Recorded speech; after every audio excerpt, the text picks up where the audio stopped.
Good morning, my garden friends. I wanted to show you my backyard. This is mid-August, and I thought I would just show you the little problems I'm having. You can see the rust, as it's called. It's a fungus that gets into the plumeria trees. It doesn't so much get on your flowers if you still have them, but it does affect the leaves, and that fungus just keeps growing and growing and creates a real problem. I'll try and get up on close on one of them. Let me show you. You see the orangey? Well, it comes like an orange mist, and then that's it. Once you've got it, it is really hard to eradicate. I've tried neem oil, and I've tried spray, non-dormant. I've tried dormant oil. I've tried organic oils. I've tried neem oil, which of course is a nut, and they make the oil from it. And you get up there and you have to spray underneath and on top of the leaves. I tried some organic recipes, which were 3 tablespoons of hydrogen peroxide, 10 drops of water in a gallon of water, and 10 drops of dish soap, and then you put that and the hydrogen peroxide in a gallon of water and you spray it, and that acts as a fungicide, and that didn't do anything. So I just pull the leaves off and wait, and in another couple months the leaves will all be gone, and then we'll go back to waiting for spring when everything new, and we've had maybe a freeze, and it's helped take some things down. But this is Florida. I'm in Zone 9B. I live in Windermere, and every year we go through the same thing. But you can see the tea plants came back really nice, and they seem to be holding their own. The coleus underneath looks good. I planted some peace lilies, spathiphyllum, under there that I can see one bloom. Let me go up on it. This whole area provides, I get a lot of sun here, but it comes overhead. So the tea plants provide just enough shade for this peace lily. Very pretty, isn't it? But unfortunately, Arnold Armadillo is back, and he is digging in my yard, and so it's probably time for me to go ahead and pull all of these coleus out. I hate to do that because the bees are still frequenting them, but if I pull them out of here, then they'll just go over to another spot that I have them growing. Let's see, what else do I have to show you? The hibiscus have kind of taken a little slowdown because of the heat. I get lots and lots of blooms about 10 through 2 in the afternoon, and those blooms will just look gorgeous. The agapanthus, you can see that it looks great. Those blooms have held on, and this year I'm not cutting them back to the base like I normally do a month or so ago when they finish blooming. I'm just kind of leaving them because I want to see if the seeds will mature. And Arnold has been going after, I replanted my little teepee gardens. I have this one, and I have this one, and I planted those in bok choy and carrots, and they were coming up nicely, and Arnold kind of made his way through. As a matter of fact, the one day I could see, I don't know if you can see this, it looks like an impression of a body where maybe he got tired and laid down.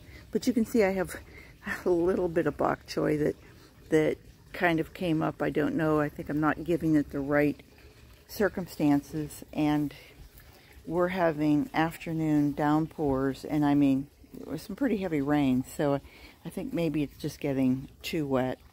Over here is the agapanthus that has given off loads and loads of seeds. So I think I need to cut that and then just kind of let them hang over and dry somewhere where they'll just dry and fall out. I tried it once, growing these from seed, and they say that they take something like 5 to 7 years from the time you plant the seed till you actually get a plant large enough that it will bloom. Excuse me. So I'm not sure I'm even going to bother with it, since I have so many agapanthus in my yard that divide all by themselves. Anyway, moving along. The plumeria on the other side, which are just some, branches that I had from, that I've taken off to thin here or there, or they've gotten knocked over in a storm. And I just, let them dry out a little bit and then stick them back in the ground. This is a crepe myrtle that came from just a volunteer that was out in the front yard, and that was 2 years ago. And I mean, quite a volunteer, isn't it? It's probably close to 10 feet now. It will get cut back, but it's still very healthy. It's really survived. And you can see all the little runners, all the little, again, volunteers, little side shoots. And I keep cutting those back, but they keep coming. My Florida maple, I noticed yesterday, I don't know if you can actually, I don't think I can get the camera up that high, but there's a leaf or two up there that looks like it's starting to turn red, which indicates that the nights are getting shorter, nights are getting longer, days are getting shorter.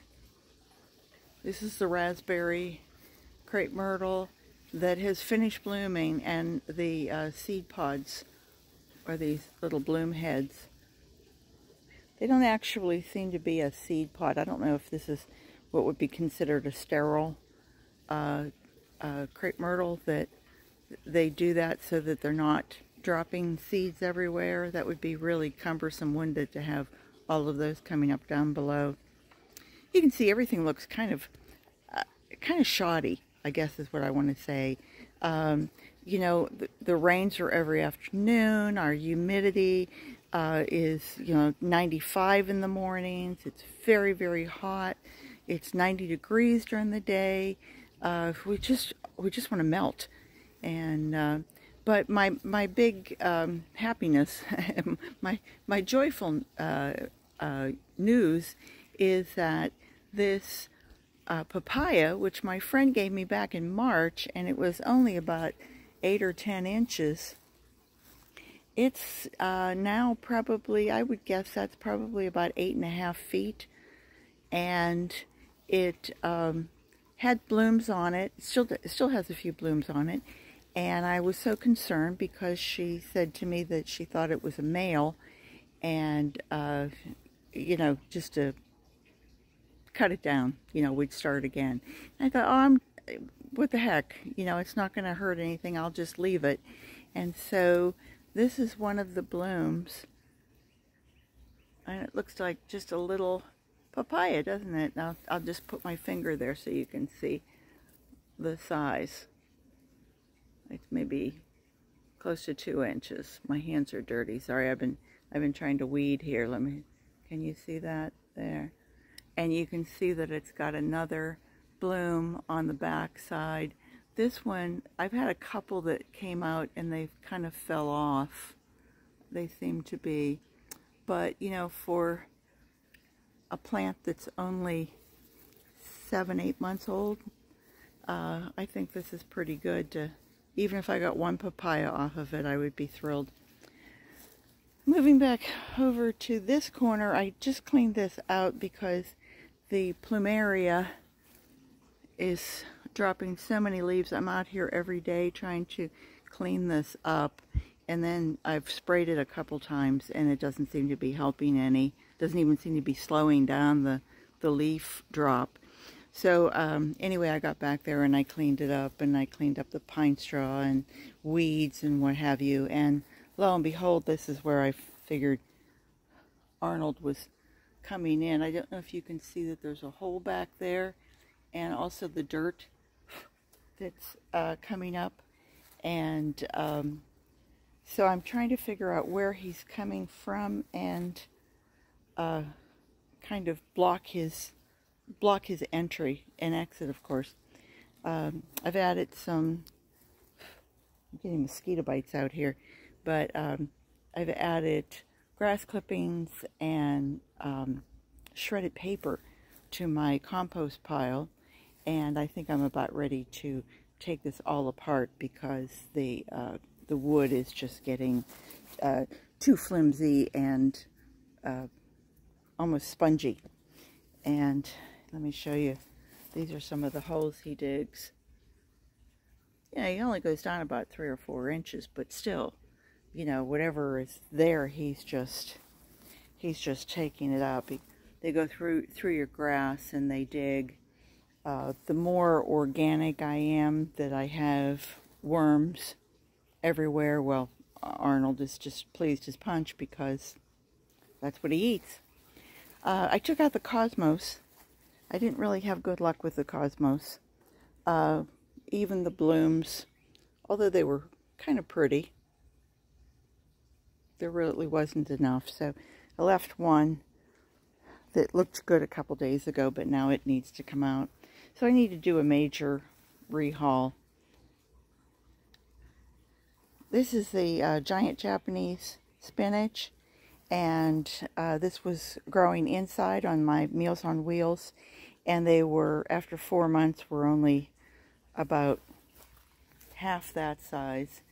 And so a couple weeks ago I brought them out to see if I could get more bulk on them out here in the ground, and it took off. But we're getting so much rain that it's really hard to keep them from getting a fungus or bothered by bugs and what have you underneath. You can see, look, see how that's, you know, location, location, location. You have to have just the right circumstance for everything to survive.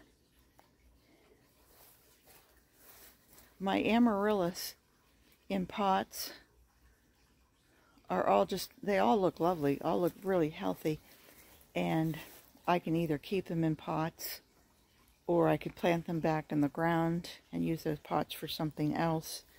But you can see that I have to have a constant upkeep on the plumeria leaves falling.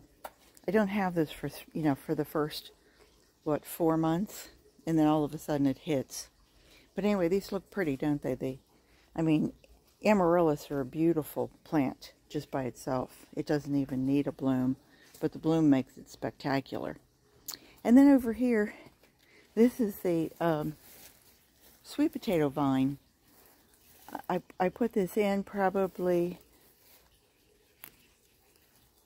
5 months ago. I put in 3 little pieces of sweet potato and made a little trellis for it. And it took off very slowly, and now it's in true sweet potato form. It's going wild. You know, it's going everywhere.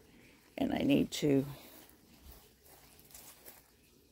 cut it back. And these leaves are edible, so they would be really good this morning in our eggs and bacon. Let's see, anything else to show you? I think that's probably it. Well, it all looks pretty. You know, if you look at things from a distance, isn't it amazing that in the flower shop we used to say baby's breath hides a multitude of sins. And it was kind of like you could, if you weren't a really good designer, if you throw a bunch of baby's breath in it, a bouquet looks good. And so when you go out to a backyard, if you back up, you really don't see the weeds all that much, and the nice green grass looks great, and you can get away with more mistakes. So that's my excuse, and I'm sticking to it. Anyway, I just wanted to come to you and say hello, and I hope you'll watch and subscribe and ring the bell and all that good stuff. And I hope you all have a wonderful, wonderful day. And I'll see you real soon. Bye-bye.